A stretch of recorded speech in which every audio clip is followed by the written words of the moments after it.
Hello everyone, how are you? Myself, Parveen Yadav, Assistant Professor in CSE and BCA Department in St. Andrews Institute of Technology and Management. Today we are going to discuss the last topic from the unit number 3 of the subject Database Management System, and the topic is Database Firewalls. Unit number 3 आपके completely related है, database security से related है। जितने भी हमने concept अभी तक इसके अंदर देखे हैं सारे के सारे हमारे डाटाबेस सिक्योरिटी से रिलेटेड थे। सो ऐसा ही एक टॉपिक हमारे पास डाटाबेस फायरवॉल है, जो कि हम किस तरीके से अपने डाटाबेस सिस्टम पर, डाटाबेस स्ट्रक्चर पर किस तरीके से हम फायरवॉल का यूज करते हैं उसके बारे में डिस्कस करेंगे। और फायरवॉल है क्या?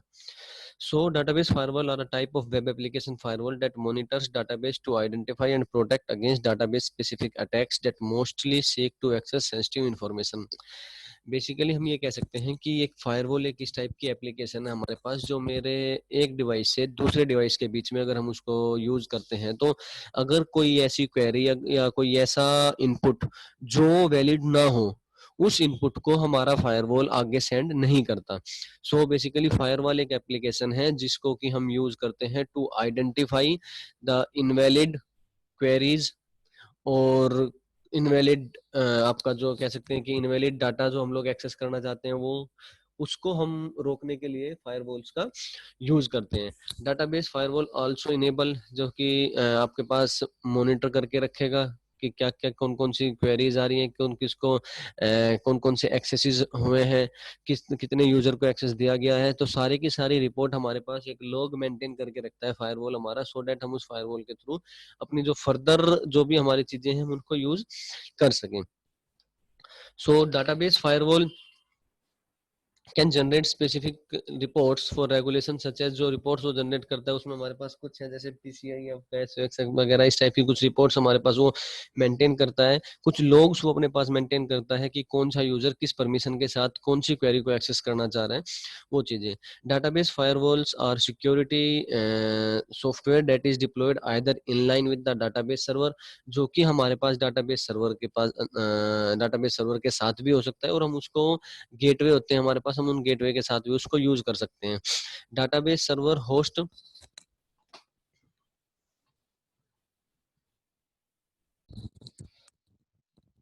तो हमारे पास हम लोग इसको गेटवे के साथ भी यूज कर सकते हैं और हम लोग इसको डाटाबेस के साथ भी यूज कर सकते हैं। दोनों जगह हम लोग डाटाबेस फायरवॉल को, या सिंपली बोले फायरवॉल को हम लोग यूज कर सकते हैं। सो हमारे पास यहाँ पे हम कह सकते हैं कि दो टाइप के हमारे पास हो सकते हैं कि एक को हम बोल सकते हैं कि हार्डवेयर, दूसरा हम लोग बोल सकते हैं सॉफ्टवेयर की तरह जो यूज कर सकते हैं। तो हार्डवेयर जो कि सपोर्ट करेगा नेटवर्क मॉनिटरिंग को बिना किसी एक्स्ट्रा ओवरलोड के, without any load on database server के। हम डाटाबेस सर्वर पे कुछ एक्स्ट्रा लोड ना डाल के उस इंफॉर्मेशन को हमारा हार्डवेयर वहाँ पे चेक ऑन करेगा। जैसे कि आपके पास सॉफ्टवेयर एप्लीकेशन होगी जिसके थ्रू हम अपने अपनी एप्लीकेशन को, जिसके थ्रू हम अपनी क्वेरीज को वहाँ पे फायरवॉल के थ्रू पास ऑन करेंगे। अब हमारे पास है कि डाटाबेस फायरवॉल्स को किस तरीके से प्रोटेक्ट करता है, तो हमने जैसा कि बताया कि एक लोग मेंटेन करके रखते हैं हमारे पास। यहाँ पे दो लिस्ट मेंटेन होती है आपके पास, एक को हम बोल सकते हैं व्हाइट लिस्ट, एक को हम बोलते हैं ब्लैक लिस्ट। तो एक दो लिस्ट हमारे पास मेंटेन करके रखते हैं, जिसको कि एक लिस्ट होती है हमारे पास व्हाइट लिस्ट, एक होती है हमारे पास ब्लैक लिस्ट।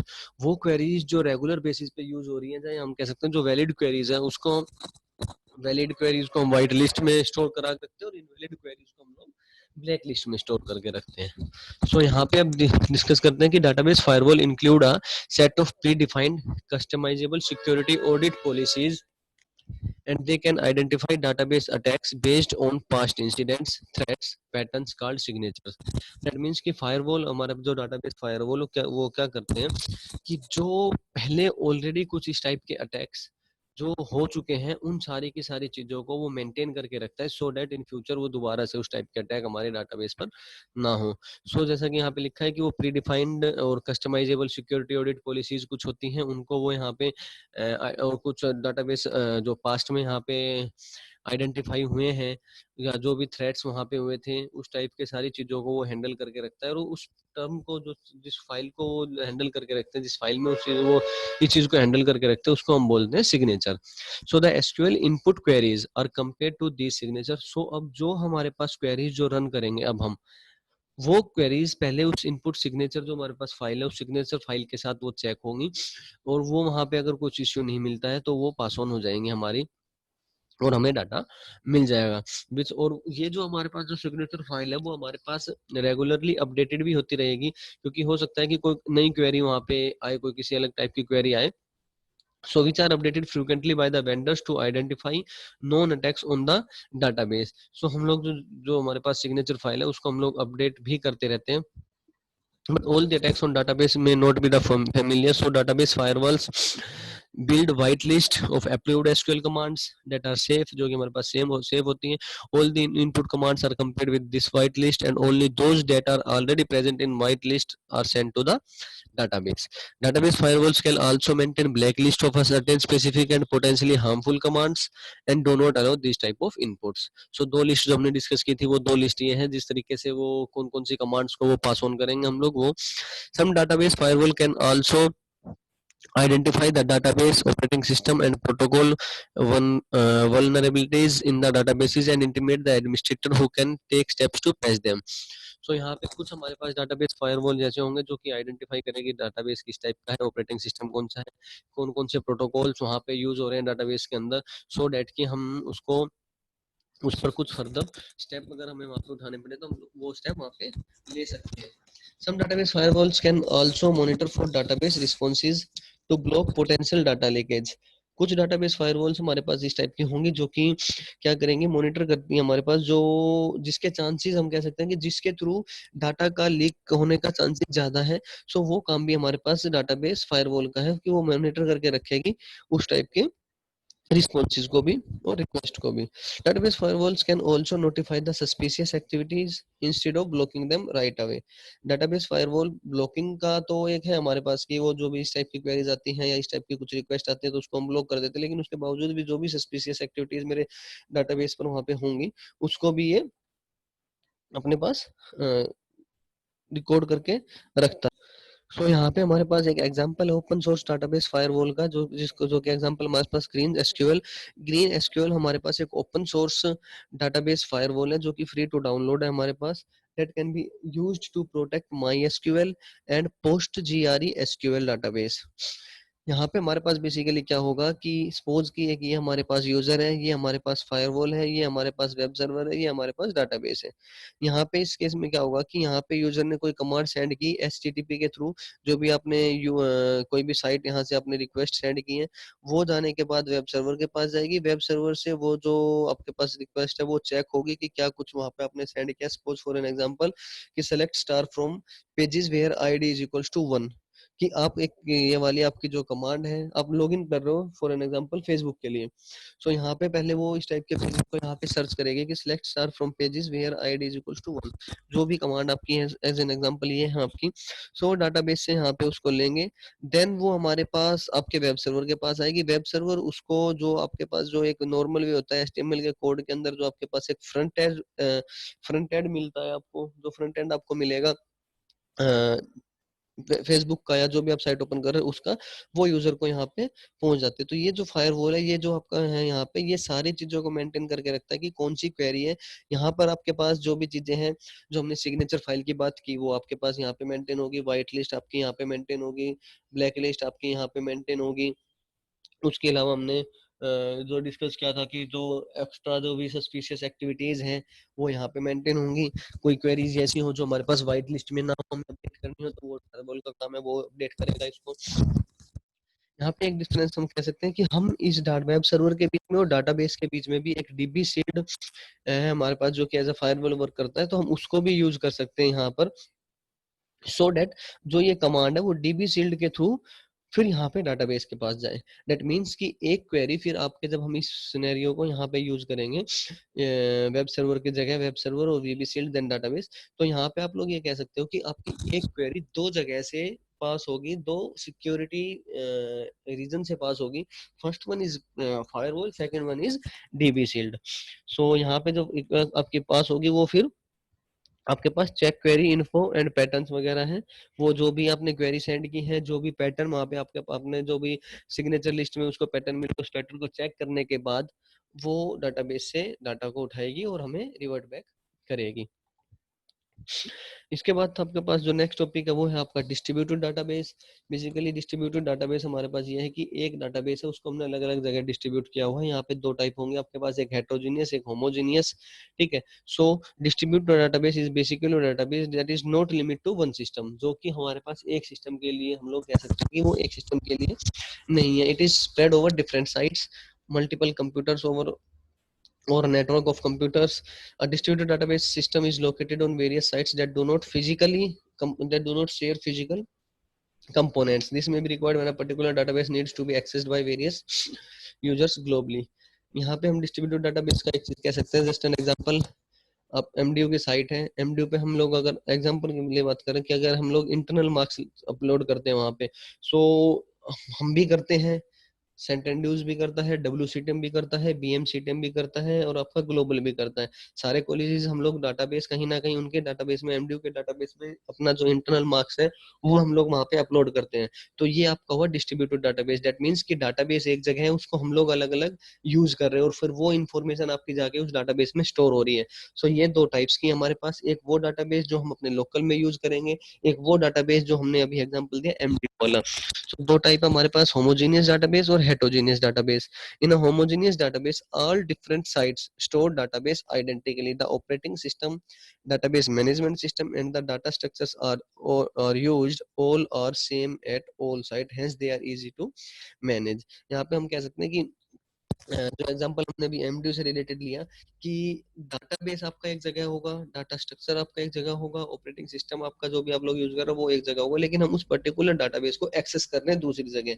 और भी कोई इसके आपका एग्जांपल हो सकता है, जैसे सपोज करो कि जैसे हमारे यहाँ पे सेंट एंड्रूज है, तो एक हमने एक कंबाइंड डाटाबेस बना दिया दोनों जगह का, दिल्ली अलग और यहाँ का, हम लोग उसको अलग एक्सेस कर सकते हैं और डाटाबेस हमारा हमने एक जगह मेंटेन किया हुआ है। तो ये भी आपका एक एग्जांपल हो सकता है, जहाँ से हम लोग सपोज कि अगर हमें किसी दिल्ली स्टूडेंट, जो हमारे पास बीबीए का स्टूडेंट दिल्ली में अभी है, उसको अगर हमें डाटा यहाँ पे चाहिए तो हम लोग उसको यहाँ से इजीली एक्सेस कर सकते हैं। कोई स्कूल का स्टूडेंट का डाटा अगर आपको एक्सेस करना है तो आप लोग वो एक्सेस कर सकते हो इजीली। तो एक बेसिक सा इसका एग्जांपल था। सेकंड वन आपके पास heterogeneous database. In a heterogeneous distributed database, different sites can use different schema and software that can lead to a problem in a query processing and transactions. यहाँ पे हम लोग सारी सारी चीजें हमारे पास सेम थी, टूल भी हमारा सेम था। जैसा कि अगर सपोज करो ऐसे आईटीएम के हमारे पास दो कैंपस हैं, दो कैंपस में कुछ बच्चे यहाँ पे, कुछ बच्चे यहाँ पे, नंबर ऑफ ब्रांचेस यहाँ भी सेम है, नंबर ऑफ ब्रांचेस वहाँ भी सेम है, कुछ बच्चे यहाँ पे पढ़े हुए हैं, कुछ बच्चे वहाँ पे पढ़ रहे हैं। अगर यहाँ पर हमें हमने डाटाबेस एक जगह स्टोर करके रखा, हमने वहीं और हम उस डाटाबेस से दोनों जगह को हम लोग डाटा एक्सेस कर सकते हैं।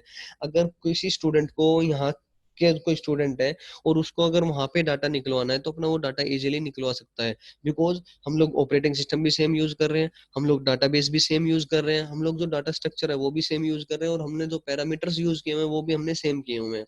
सो वहां पे हमारे लिए क्वेरी रन करने में इतनी ज्यादा प्रॉब्लम क्रिएट नहीं होगी। बट वही चीज अगर हम हेटेरोजीनियस की बात करें तो हेटेरोजीनियस में क्या होगा कि हर एक साइट पे अलग अलग स्कीमा होगा, अलग अलग ऑपरेटिंग सिस्टम होगा, अलग अलग डाटाबेस अलग अलग डाटाबेस होंगे। So different sites can use different schema and software that can lead to process, जिसमें कि हमारे पास जो कम प्रोसेस क्वेरी, जो क्वेरी हम लोग प्रोसेस कर रहे हैं वहां पे, उस क्वेरी को प्रोसेस करने में थोड़ा लिटिल बिट एक हेक्टिक टास्क होगा। Also a particular site might be completely unaware to of the other sites. Different computers में use different operating system, different database application, they may even use different models of database, hence translation are required for different sites to communicate. So यहाँ पे अगर ये हमारे पास problem create होगी तो फिर हमें उसके लिए कुछ एक सेटअप करना पड़ेगा, कुछ और टर्म्स यहाँ पे यूज करनी पड़ेगी, कुछ और टेक्नोलॉजी यहाँ पे यूज करनी पड़ेगी, सो दैट वो प्रॉब्लम सॉर्ट आउट हो। सो डिस्ट्रीब्यूटेड डाटाबेस स्टोरेज हमारे पास दो तरीके से हो सकता है, जिसको कि हम एक को बोलते हैं आपका यहाँ पे रेप्लिकेशन, दूसरे को हम लोग बोलते हैं फ्रेगमेंटेशन, रेप्लिकेशन में जैसा कि सिंपल है कि एक कॉपी आपके पास हो सकती है, हम एक कॉपी को यहाँ पे स्टोर करा के रखते हैं। So in this approach the entire relation is stored redundantly at two और मोर साइट्स। कंप्लीट जो डाटाबेस है उसको हम एक से और दो से ज्यादा जगह पे हम लोग स्टोर करा के रख सकते हैं। The entire database is available at all sites, it is fully redundant database, hence in replication system maintains copies of data. Advantage is as the advantage is increase the availability of data at different sites. Also now query request can be processed in parallel. Advantages ये होगा कि आपके पास application है, यहाँ भी है, दूसरी जगह भी है, आप लोग डाटा को इजीली एक्सेस कर सकते हो। सेकंड, अगर डाटा में कुछ प्रॉब्लम क्रिएट होती है तो हम लोग डाटा को वहां से अपना चेंजेस भी कर सकते हैं अकॉर्डिंग टू अगर कोई प्रॉब्लम क्रिएट हुई है तो। डिसएडवांटेज क्या होगा, data needs to be constantly updated. Disadvantage सबसे बड़ा यही होगा कि अगर एक पर्टिकुलर स्टूडेंट के हमने डाटाबेस में जो हमने सेकंड लोकेशन बताई थी, कोई दूसरा कैंपस है, वहां पे अगर हमने अपडेट कर दिया और यहाँ जो हमने एक और कॉपी मेंटेन करके रखी हुई है उसमें अगर हम लोग अपडेट नहीं कर पाते पर्टिकुलर स्टूडेंट का डाटा, सो वो एक प्रॉब्लम यहाँ पे हमारे लिए जनरेट हो जाती है। तो हमें दोनों ही जगह उस डाटा को अपडेट करना पड़ेगा। Any changes made at one site needs to be recorded at every site that relation is stored or else it may lead to inconsistency। तो यहाँ पे inconsistency प्रॉब्लम क्रिएट हो जाएगी। This is a lot overload, also concurrency control becomes very way more complex as concurrent access now needs to be checked over a number of sites. So यहाँ पे क्या होगा, अब वही चीज की अगर सपोज राहुल का डाटा, राहुल ने दूसरे कैंपस में जाके अपना डाटा अपडेट करा दिया, राहुल के एंड पे उसका वर्क कंप्लीट हो गया, बट अगर वो कल को जो फर्स्ट कैंपस है वहां पे जाके अगर वो डाटा को एक्सेस कराना चाहे, अगर वो वहां पे अपनी इन्फॉर्मेशन लेना चाहे, तो वहां पे उसको वो जो लास्ट में उसने इन्फॉर्मेशन वहां पे अपडेट कराई है वो यहाँ पे नहीं हुई, तो यहाँ पे डाटा इनकंसिस्टेंसी की एक प्रॉब्लम क्रिएट हो जाएगी। सो इसी तरीके से अगर मान लो 2 3 4 कैंपस हो, अगर वहां पे आपको सारी जगह फ्री, आपको ये कॉन्करेंसी जो है, कॉन्करेंसी कंट्रोल वाली जो बात है, वो आपको हर जगह फिर ये सारा चेंजेस कराने पड़ेंगे। तो रेप्लिकेशन का बेनिफिट ये है कि अगर आपके पास कुछ प्रॉब्लम हो जाती है तो हमारे पास कॉपी होती है डाटा की, और दोनों जगह एक सेम कॉपी दोनों जगह है, तो आप लोग डाटा को इजीली फास्टली एक्सेस कर सकते हो। डिसएडवांटेज यही है कि अगर आपने अगर एक जगह चेंज कराया है तो आपको दूसरी जगह भी या तीसरी जगह भी जो भी आपके नंबर ऑफ वहाँ पे साइट्स है वहाँ पे आपको चेंज कराना पड़ेगा। सेकेंड, आपके पास फ्रेगमेंटेशन। सो यहाँ पे क्या होगा कि जो जो भी हमारे पास टेबल्स हैं, जो भी रिलेशंस है हमारे पास, उसको हम डिवाइड कर देते हैं स्मॉलर स्मॉलर पार्ट्स में, and each of the fragment is stored in different sites. और जो भी हमारे पास यहाँ पे जितने भी पार्ट्स होंगे, हमारे पास जितने भी फ्रेगमेंट्स हमने डिस्ट्रीब्यूट किए हैं, उसको हम अलग अलग साइट्स पे स्टोर करा देते हैं जब उनकी जहां भी उनकी रिक्वायरमेंट होती है। It must be made sure that fragments are such that they can be used to reconstruct the original relation. Fragmentation के केस में हमें ये ध्यान रखना होगा कि जो रिलेशन हमने डिस्ट्रीब्यूट किया है अलग अलग पार्ट में, उसको अगर हम दोबारा से अगर वहां पे रिकंस्ट्रक्ट करें तो वो जो ओरिजिनल रिलेशन था वो एक वैलिड रिलेशन ही बने, ओरिजिनल रिलेशन ही बने, कोई डाटा वहां पे लॉस ना हो। Fragmentation fragmentation is an advantage as it doesn't create copies of data, consistency is not a problem.